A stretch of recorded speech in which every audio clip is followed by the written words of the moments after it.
Crosby didn't go. No, he doesn't like heights. No, no, and it's way up there. You know. Yeah. How does it feel like writing on your own again? At least for your own songs. I sometimes feel uncomfortable writing with other people. Right. But my relationship with Shane Fontaine, who is of course the second electric guitar player in the Crosby, Stills and Nash band, was brilliant. As we travel around America and around Europe and the rest of the world, we share a bus. And in October of 2014, we wrote 20 songs. And that's almost one a day. Yeah.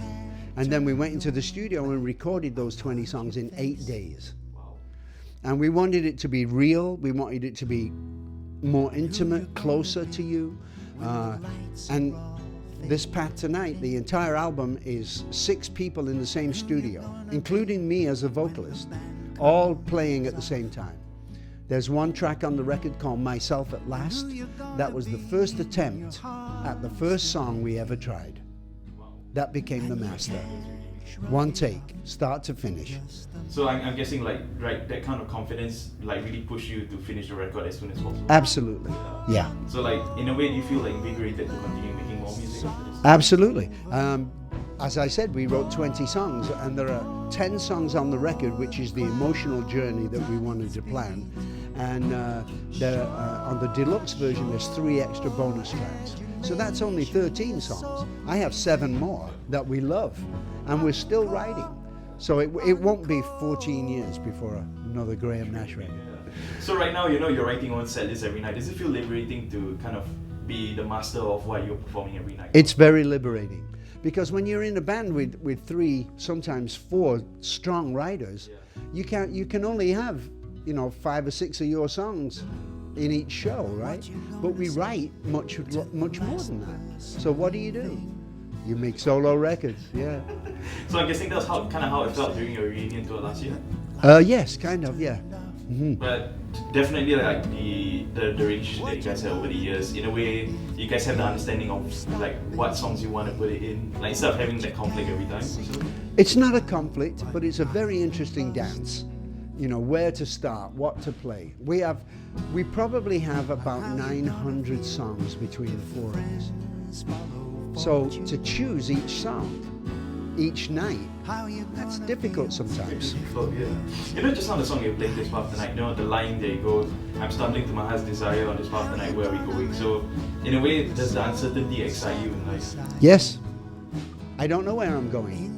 But I'm telling you this, at 74 years old, I've fallen in love. And it's amazing to have done that at my age.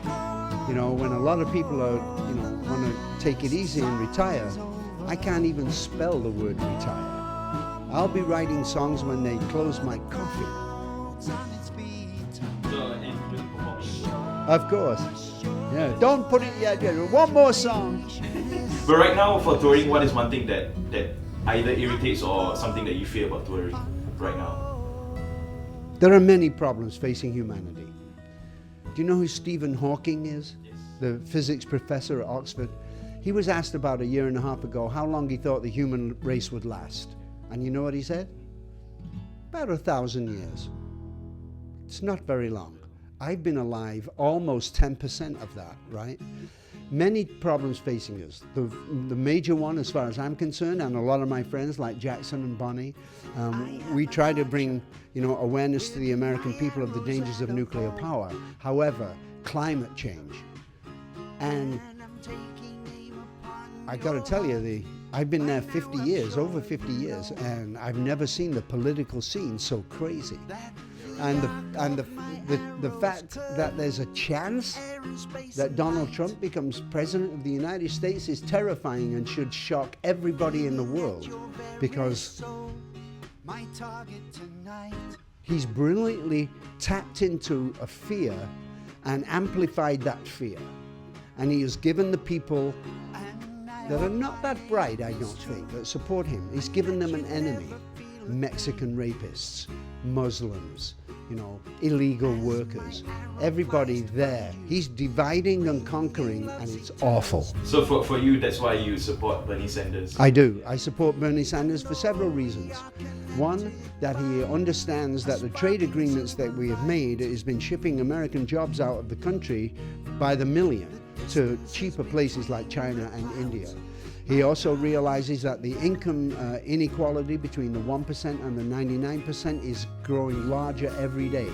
The most exciting thing about Bernie, he's trying to get young people into the process, because young people don't think that the politicians mean anything in their lives, when in fact the politicians rule their lives. You definitely understand. I'm guessing that this is drawing from your own experience over like a few decades as well. Yes. It's not just a rhetoric that you heard as well. No. Like for you, what, like other than climate change, what else do you believe in on a personal level? I believe that we should feed and educate our children to the best ability we can. Every time I go anywhere in the world and I talk to people, they all want the same thing: for their children to have a better life than they had, for their children to be fed good food, for their children to be educated the best way we can. Children, you know what? They're 25% of our population, but they're 100% of our future. And you participated in a counterculture in the 60s as well, right? Am I right to say that? Yes. For you, what do you think failed over then that we can correct right now, or at least can avoid? I think that we just have to keep positive. When you look at the problems that we have, it could be paralyzing. What can I do? I'm just one person. What can I do? But you must remain positive. You must think that music can change the world, because I really believe it can. Maybe in a small way, but if you can change one person's mind, you've changed the world. And especially like, you know, some people like John Lennon, they've written it in songs as well. So, you know, for you right now when you're writing in music, do you at least instill that belief in all your music right now? Yes. You're planning to as well? Yes, I believe that music can change the world. I think that music is an incredible opportunity to get out great ideas. Okay, so could I ask you a bit about Crosby, Stills and Nash with you in the band? So I know recently that you said that Crosby, Stills and Nash are done and you're not going to work with them anymore, but could I ask you why? No. It's completely personal, but I'm telling you this, from my heart, there is no more Crosby, Stills and Nash. So right now you're just completely focused on Graham Nash? Yes. I'm all I've got. So like for you and your label right now, I know Blue Castle Records, you're working with David Crosby, right? But you're still going to maintain the label for your own releases? Yes, for my own use, yes. So, like, as a band, when you guys wrote songs especially, you know, you guys are popular for your vocal harmonies. So, who was mainly in charge of actually writing those vocal harmonies, or was it a completely... It was completely all four of us. It was very natural. When we first sang together in Joni Mitchell's living room in 1967, late 67, we had never heard anything like that. And the Byrds and the Buffalo Springfield and the Hollies were good harmony bands. But when David and Stephen and I put our voices together, that was completely different than anything that we had heard.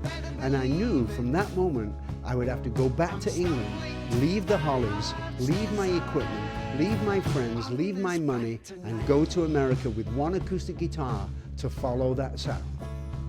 And so right now, you know, the few decades being in Crosby, Stills and Nash and Young. So what is one lesson that you've taken from that now you apply to your own career? You have to follow your heart. You know what's good. You know what's bad. You have a choice. Make it. Okay, I've got one more question for you. What are you looking forward to the most on this upcoming tour for the new album? Communicating with people, looking in their eyes and knowing that I'm making contact. That's what I'm looking forward to. Where will it lead me? Crumbling rock and stones on fire. This